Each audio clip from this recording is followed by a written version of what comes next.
प्रगति और विकास का, आस और विश्वास का, जन जन के जीवन की खुशहाली का दर्पण, जन जन के जीवन की खुशहाली का दर्पण। ये है कृषि दर्शन, ये है कृषि दर्शन, ये है कृषि दर्शन। किसान साथियों नमस्कार। कृषि दर्शन कार्यक्रम में आप सभी का मैं हार्दिक स्वागत करता हूं। साथियों, हम जानते हैं इस समय गर्मियों का मौसम स्टार्ट हो गया है। ऐसे में जिन किसान भाइयों के खेत खाली हैं वो गर्मियों की गहरी जुताई करें ताकि मृदाजनित जो भी कीट व्याधियों के जनक हैं वो तेज़ गर्मी से नष्ट हो जाएं और आने वाले समय में आपकी फसलों में कम से कम इनका प्रकोप हो और आपको अच्छी आमदनी प्राप्त हो। जो हमारे किसान भाई पशुपालन करते हैं वो भी इस समय अपने दुधारू पशुओं का आहार प्रबंधन उचित रखें ताकि उनका दुग्ध उत्पादन गर्मियों के मौसम में लगातार बना रहे और उनको अच्छी आमदनी प्राप्त हो सके। और आइए बात करते हैं आज आपके लिए क्या खास है। साथियों, आज हम आपको औषधीय पौधों के बारे में जानकारी देंगे, लेकिन इससे पहले आइए देखते हैं खबरें खेती की। किसान भाइयों नमस्कार। खेत खलियानों की खबरों में आप सभी का बहुत बहुत स्वागत है। आइए सबसे पहले एक नज़र डालते हैं आज की खेती किसानी से जुड़ी हुई कुछ खास खबरों पर। किसानों के लिए वरदान है नेपियर घास। राज्य में तारबंदी पर खर्च होंगे 444 करोड़ और नदियों को 12 महीने चारा पानी देगी सरकार। नेपियर प्रदर्शन कार्यक्रम में कृषि विज्ञान केंद्र गूड़ामलानी के कृषि वैज्ञानिकों ने कहा कि हरे चारे की कमी की पूर्ति के लिए किसान नेपियर घास लगा सकते हैं। इससे वर्ष भर हरा चारे की प्राप्ति की जा सकती है। कृषि विज्ञान केंद्र गूड़ामलानी के द्वारा नेपियर घास प्रदर्शन वितरण कार्यक्रम का आयोजन किया गया। इस कार्यक्रम में केंद्र के वरिष्ठ वैज्ञानिक डॉक्टर BL मीणा ने बताया कि हरा चारा प्राप्त करने के लिए किसान भाई जवार, बाजरा, मक्का, रिंजका आदि की बुआई करते हैं, लेकिन गर्मी के मौसम में हरे चारे की कमी का सामना करना पड़ता है। इस मौसम के लिए नेपियर घास की खेती काफ़ी लाभदायक है। इस घास से वर्ष भर हरा चारा मिलता रहता है। उन्होंने बताया कि इस घास में 8 से 10% क्रूड प्रोटीन, 28 से 30% क्रूड फाइबर और 10 से 11.5% राख शुष्क बुआई के आधार पर पाई जाती है। यह पदार्थ इस घास को स्वादिष्ट, रसयुक्त, कोमल बनाते हैं। साथ ही अच्छी उपज भी इस घास से मिलती है। उन्होंने बताया कि नेपियर को पश्चिमी जिलों में हाथी घास भी कहा जाता है क्योंकि इसकी ऊंचाई 10 से 15 फीट हो जाती है। इस घास की पहली कटाई 60 से 70 दिन में होती है, जबकि बाद की कटाई 30 से 35 दिन में होती है। तेज गर्मी में यह घास अधिक बढ़वार देती है। इस घास को जितना अधिक पानी देते हैं उतना ही ज़्यादा उत्पादन मिलता है। केंद्र के वैज्ञानिक डॉक्टर रावता राम ने बताया कि राज्य सरकार ग्राम पंचायतों में हाइब्रिड नेपियर घास प्रदर्शन लगाएगी। राजस्थान बीज उत्पादन और वितरण मिशन के तहत यह प्रदर्शन लगाए जाएंगे। उन्होंने बताया कि हाइब्रिड नेपियर घास एक बहुवर्षीय चारा फसल है। इसे हर प्रकार की जलवायु और मिट्टी में उगाया जा सकता है। किसानों और पशुपालकों के लिए यह एक बेहतर पशु चारा विकल्प है। उन्होंने बताया कि मिशन के अंतर्गत हाइब्रिड नेपियर घास की प्रदर्शनी ग्राम पंचायत में 0.2 हेक्टेयर भूमि में प्रगतिशील किसानों, विभाग के फार्म, कृषि प्रशिक्षण केंद्र और प्रमुख गौशालाओं में लगाई जाएगी। इसके लिए कृषक कल्याण कोष से 23 करोड़ रुपए खर्च किए जाएंगे। राज्य सरकार 1 लाख किसानों को 4 करोड़ मीटर तारबंदी के लिए अनुदान देगी। इस पर 444 करोड़ रुपए खर्च होंगे। राज्य सरकार ने तारबंदी योजना को मंजूरी प्रदान की है। इससे किसान अपने खेतों में तारबंदी करवा सकेंगे। योजना का लाभ ज्यादा से ज्यादा किसानों को मिल सके, इसके लिए योजना के नियमों में संशोधन भी किया गया है। सरकार 1 लाख किसानों को 4 करोड़ मीटर तारबंदी के लिए अनुदान देगी। इस पर 444 करोड़ रुपए खर्च किए जाएंगे। मुख्यमंत्री अशोक गहलोत ने निराश्रित पशुओं से फसलों को बचाने के लिए तारबंदी के वित्तीय प्रस्ताव को मंजूरी प्रदान की है। योजना के तहत तारबंदी में सामुदायिक भागीदारी पर अब पहले से अधिक अनुदान मिलेगा। इसमें 10 या अधिक किसानों के समूह को न्यूनतम 5 हेक्टेयर में तारबंदी के लिए लागत से 70% अनुदान राशि दी जाएगी। किसानों को यह अनुदान फसल सुरक्षा मिशन के तहत दिया जाएगा। योजना में आगामी 2 वर्षों से लंबित प्रार्थना पत्रों को निस्तारित करने का लक्ष्य रखा गया है। इसके अलावा अनुसूचित जनजाति क्षेत्रों के किसानों की जोत का आकार कम होने पर न्यूनतम सीमा आधा हेक्टेयर किए जाने के प्रस्ताव को भी सरकार ने मंजूरी दी है। योजना के अंतर्गत लघु और सीमांत किसानों को तारबंदी के लिए लागत का 60% अथवा अधिकतम 48,000 रुपये, वहीं शेष सभी दूसरी श्रेणी के किसानों के लिए लागत का 50% अथवा अधिकतम 40,000 रुपये का अनुदान दिया जा रहा है। सरकार वित्तीय वर्ष 2023-24 में तारबंदी पर अनुदान में करीब 444 करोड़ रुपए खर्च करेगी।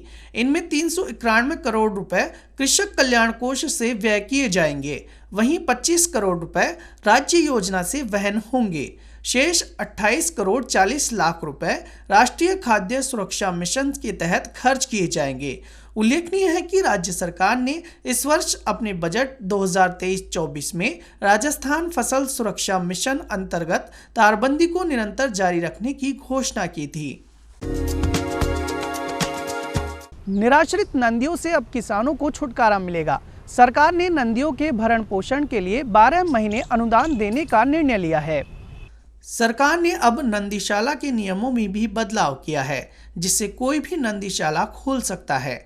पिछले साल तक नंदीशाला को 9 महीने का अनुदान दिया जाता रहा है, लेकिन अब सरकार ने नंदियों के भरण पोषण के लिए 12 महीने अनुदान देने का निर्णय लिया है। इससे किसानों को निराश्रित नंदियों से छुटकारा मिलेगा। योजना के तहत 3 वर्ष से कम आयु के छोटे नंदी को 20 रुपये और 3 वर्ष से ऊपर के नंदी को 40 रुपये प्रतिदिन के हिसाब से अनुदान दिया जाता था, लेकिन सरकार द्वारा बजट में की गई घोषणा के तहत नंदीशाला में रहने वाले सभी नंदियों को पूरा अनुदान दिया जाएगा। उल्लेखनीय है कि आवारा नंदियों से निजात दिलाने के लिए अब ब्लॉक स्तर पर भी नंदीशाला खोली जाएगी, जिससे सड़क और फसलों में घूमने वाले नंदियों से निजात मिलेगी।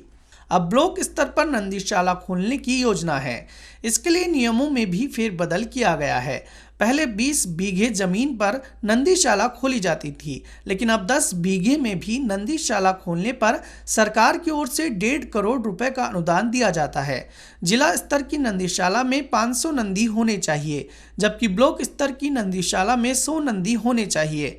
इससे कम होने पर संचालक की ओर से लिखित में देना होगा कि कोई क्षेत्र में कोई नंदी सड़क पर नहीं घूम रहा है, तब ही मान्य होगा। किसान भाइयों, खबरें खेती की में आज इतना ही। आप देखते रहिए कृषि दर्शन। नमस्कार।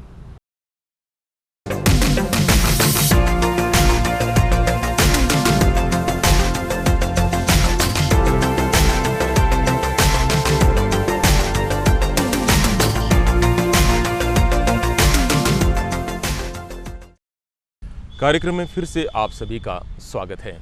साथियों, हम जानते हैं तकनीकी और खेती का चोली दामन का साथ है। जो हमारे किसान भाई खेती में तकनीक का उपयोग करके खेती करते हैं, वो खेती से लाखों रुपए कमा रहे हैं और आप भी कमा सकते हैं, क्योंकि हम रोज़ाना आपको खेती एवं खेती से जुड़े हुए कार्यक्रम दिखाते हैं, जिनमें खेती में तकनीक का उपयोग करके आप किस प्रकार से अच्छा मुनाफा ले सकते हैं। साथियों, इसी कड़ी में आज हम बात करेंगे औषधीय पौधों की खेती के बारे में, और इसके लिए आज हमने स्टूडियो में आमंत्रित किया है SKN कृषि विश्वविद्यालय के director research doctor ML Jakhar साहब को। जाखड़ साहब, इस कार्यक्रम के आपका बहुत बहुत स्वागत है। नमस्कार। सबसे पहले तो आप हमारे किसान साथियों को ये बताएं कि ये घर घर औषधि योजना क्या है। अगस्त 2021 में चालू हुई योजना थी, जिसमें 1 करोड़ 26 लाख परिवारों को 8 पौधे वितरित करने थे और किए गए, जिसमें मुख्य पौधे जो थे वितरण किए गए तुलसी है, गिलोय है, कालमेघ है, अश्वगंधा है। इनके 2-2 पौधे हर परिवार को मुफ्त में दिए गए थे, और ये खास करके इसलिए दिए गए थे कि उस टाइम हम कोविड पीरियड था, और कोविड पीरियड में गिलोय का जो महत्वपूर्ण रोल था उसको देखते हुए किया गया था, जिससे कि उसमें हम पैंडेमिक से कैसे बच सकें। डॉक्टर साहब, आपने बताया कि कोविड के समय सरकार ने किसानों के लिए घर घर औषधि योजना चलाई और किसानों को पौधे वितरित किए। हम जानते हैं हमारा राजस्थान मरु प्रदेश है, ऐसे में हमारे प्रदेश में कौन कौन से औषधीय पौधों की खेती की जा सकती है? अगर हम राजस्थान की बात करें तो सबसे क्षेत्रफल वाला राज्य है और ये 10 जलवायु खंडों में बटा हुआ है। और ये जलवायु खंड भी ऐसे हैं कि पूरे भारतवर्ष का एक तरह से सभी का रूपांतरण कर रहे हैं, जिसमें हम करीब 40 तरह के पौधे औषधीय लगा सकते हैं। और इनमें जो मुख्य हैं उसमें है तुलसी है, सतावर है, अश्वगंधा है, सनाई है, कालमेघ है, गूगल है, आंवला है, नीम गिलोय है, भूमि आंवला है। ये इस तरह के पौधे हैं जिनको हम आसानी से हमारी जो क्लाइमेटिक कंडीशंस है उसमें लगा सकते हैं। और जो अलग अलग हमारे जलवायु खंड हैं उनमें खास करके हम 4 पौधे ऐसे हैं जिनको बहुत अच्छी तरह से लगा के और किसान अपना मुनाफा कमा सकते हैं, जिसमें पहला पौधा है ग्वारपाठा, दूसरा है सनाई और तीसरा आपका गूगल है, चौथा सतावरी है और पांचवा जो है आपका सफ़ेद मूसली है। क्योंकि ये पौधे ऐसे कहा जाता है कि सफ़ेद मूसली सोने की जड़ है, अश्वगंधा शक्ति का पौधा है, ग्वारपाठा सभी रोगों का नाश है। तो इनकी अगर खेती की जाए राजस्थान के जलवायु खंड के अनुसार तो किसान अच्छा मुनाफा कमा सकते हैं। और अगर हम औषधीय पौधों की बात देखें तो आज कृषि में विकास दर जो है 3 से 5% है, लेकिन औषधीय पौधों में खेती की विकास दर 12 से 18% तक पाई जा रही है। और इसी वजह से कई किसान इसकी तरफ आकर्षित हो रहे हैं, लेकिन उनको सही समय पर सही ज्ञान प्राप्त नहीं होने से, तकनीकी प्राप्त नहीं होने से कई बार उनको घाटे का सहन करना पड़ रहा है। तो किसान अगर थोड़ा जागरूक रहे और वो इनकी वैज्ञानिक खेती करे तो उसको ज़्यादा से ज़्यादा मुनाफा हो सकता है।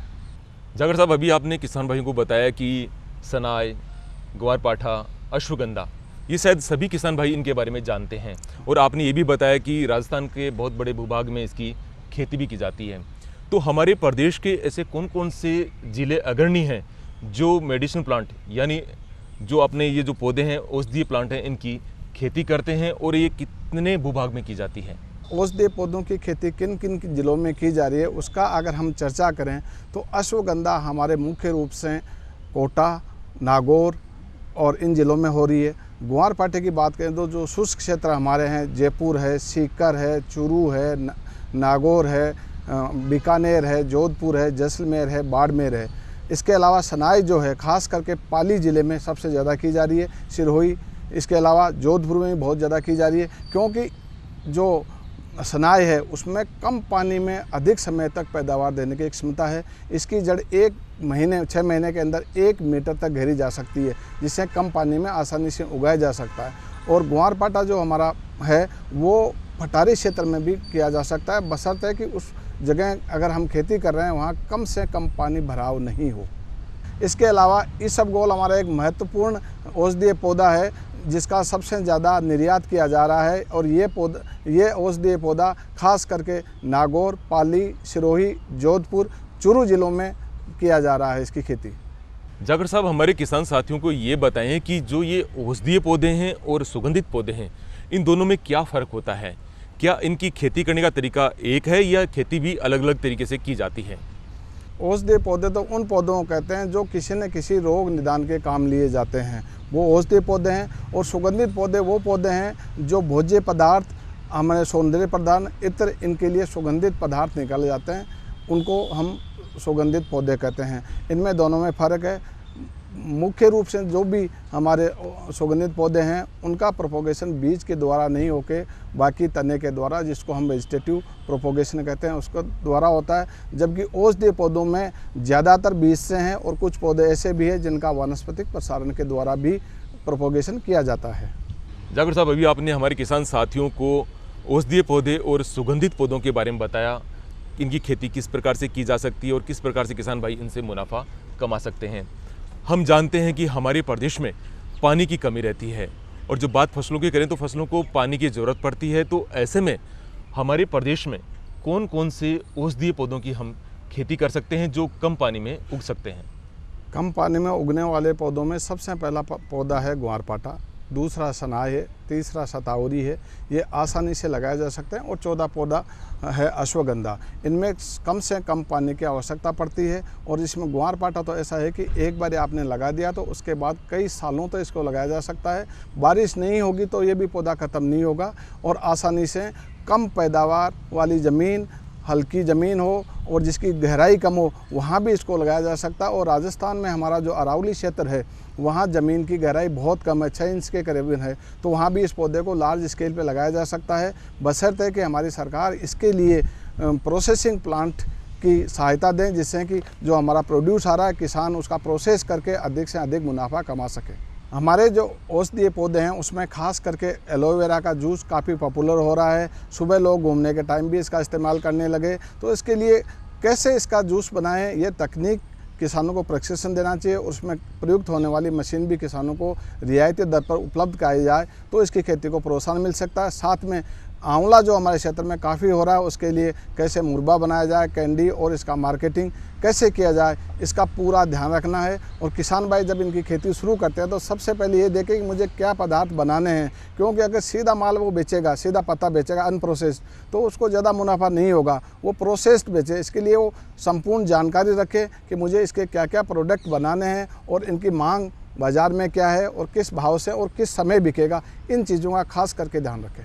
जाखड़ साहब, शुरू से लेकर अब तक इस प्रोग्राम में हमने बार बार ग्वारपाठा, अश्वगंधा और गिलोय के बारे में बातें की हैं, तो हमारे किसान साथियों को थोड़ा सा इसकी खेती के बारे में बताएं कि वो किस प्रकार से खेती कर सकते हैं।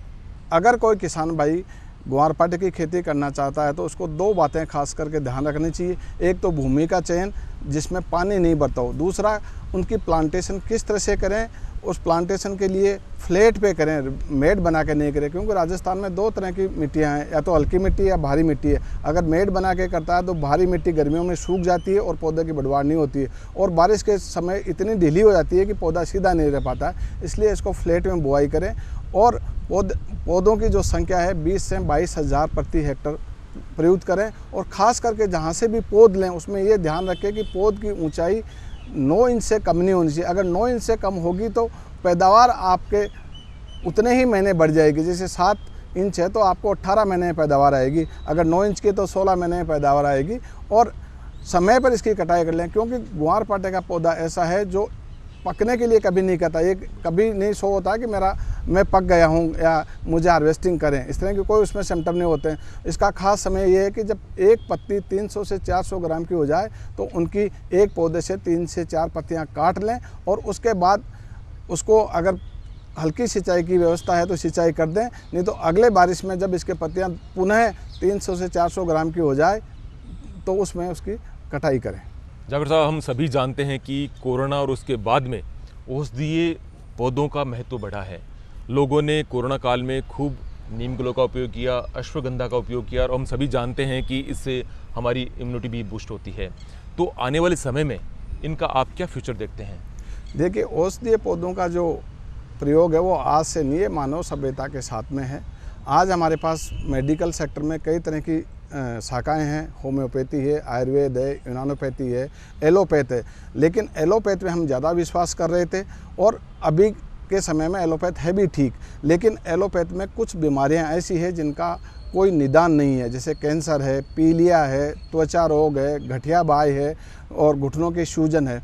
तो इनमें अगर हम औषधीय पौधों का प्रयोग करें तो हमें इम्यूनिटी और रोग निदान हो सकता है। कोरोना काल में हमारे पास ऐसी कोई औषधि नहीं थी जिससे इम्यूनिटी बढ़े, लेकिन हमारे पास जो हमारे नेचर में तुलसी, ग्वारपाठा, नीम गिलोय, कालमेघ, अकलकारा, शतावरी, ये ऐसे पौधे थे जिससे कि हमने हमारी इम्यूनिटी बढ़ाई। और कोरोना काल में इतनी जनसंख्या होते हुए भी हमने जो इस तरह की त्रासदी आई उसको हमने झेला और सबसे कम कैजुअलिटीज़ हमारे देश में हुई।